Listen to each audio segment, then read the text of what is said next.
Back to school season started today in southern Indiana. JCPS students head back to class in a matter of weeks, and Superintendent Dr. Marty Pollio joins us this morning to talk about what we can expect. We're still in a pandemic, so things are not going to be normal, certainly. Will students and staff have to wear masks this year? That's a big question. Yeah, well, our board will be deciding on that next Tuesday night at our board meeting. Once again, I'll say this, my #1 goal is to make sure we stay in school for 175 school days this year, that we are in school.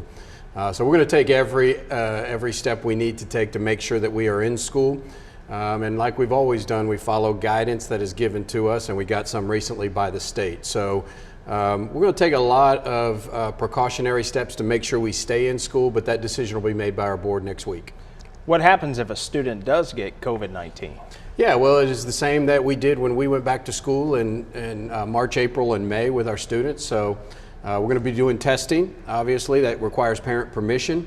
But either way, when a student tests positive, we have to do the contact tracing and then quarantining that the Metro Health Department helps us with. And so we'll continue that process to ensure safety with our students. Related to that, if a student or part of a class has to go into quarantine, do they still have access to those Chromebooks? They're still going to do the NTI like they did last year? Yeah, so it may not be, these terms that we learned last year, synchronous, asynchronous, right, that we didn't know before that. It may not be as synchronous because we won't have necessarily those staff dedicated to that virtual learning. So some of it may have to be asynchronous, but that is the work we'll have to do. We'll have to get those kids to make sure they have the Chromebooks and the access and continue to make sure they have the supports they need to continue learning. Let's talk about students going back to the classroom.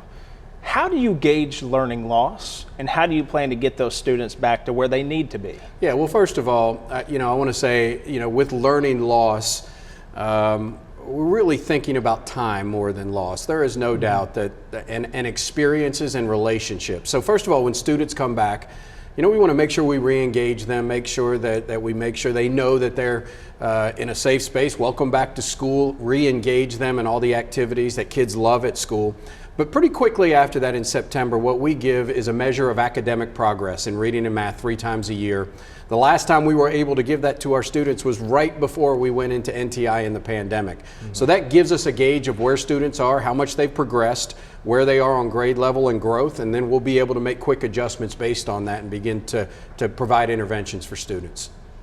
And it's not just up to the school to do this. I mean, parents have to be partners. So if a parent is at home and feels like, my child is not making the progress I feel he or she should, something is not right, what does that parent do? Yeah, well, first of all, we are going to continue to provide additional opportunities for kids. So this summer, we've had over 6,000 kids in summer learning. So our parents have registered kids. We've targeted our kids who have needed it the most, who may have struggled during NTI. So over 6,000 kids in summer learning. But we know this is going to not be a 1 month, 6 month, 12-month process. So we're going to continue to provide families opportunities for additional learning after school during the summer. We're using our ESSER funds at the school level to make sure schools have opportunities. So the first thing they want to do is contact their school, look for those opportunities, and then district-wide they'll continue to get information about those opportunities that parents can engage in.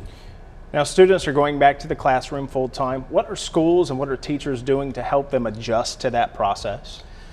Yeah, well, once again, what I want to say is that we know there's been a lot of stress, mental health issues with kids. So, the first thing we want our teachers and staff to do is not just say, let's test you as soon as you come in and provide. The first thing we want to do is make sure we re-engage kids. So at the beginning of any school year, obviously teachers do a lot of relationship building, team building things in the classroom. That's even going to be more important this year, to make sure kids feel safe and comfortable. We've got a lot of kids, Candace, like your son, who really this will be their first real experience with all students in school, even though he's a 10th grader. And so, we want to make sure that they're comfortable in the school, they know the teachers, they build relationships with teachers and staff at school and other students. So that's going to take a little bit of time, and that's the first thing we want to make sure we do with our kids.